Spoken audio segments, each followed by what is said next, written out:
Hello guys, magandang hapon. Bang mag-voice over ako, ay namamaos pa ako. Luto tayo ng fried chicken mga langga. Ganito ako magluto ng fried chicken. So guys, dito ay minamarinate ko na ang chicken sa mga pampalasa. Lagyan ko lang to guys ng toyo, ansi para mas mabango, powder black pepper, bawang, konting asukal, at suka para mabawasan ang langsa niya guys.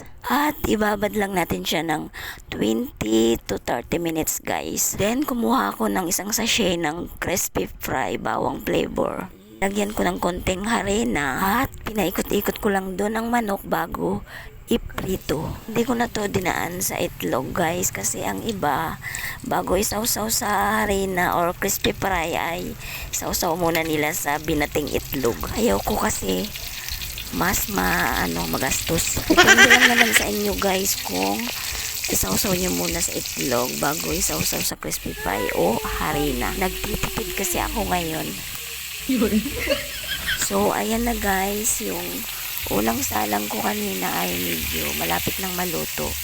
Golden brown na siya. Sa pagluto naman dito guys ay medium heat lang ang apoy para hindi siya mahilaw sa loob. Minsan kasi guys nakabili kami ng fried chicken sa city na pagtingin namin sa loob ay nagapula-pula pa siya, nagadugo-dugo pa. Hindi ko lang papangalanan pero sikat siya sa sa buong mundo na kainan. Hindi ko alam kung anong magiging resulta nitong voice over ko.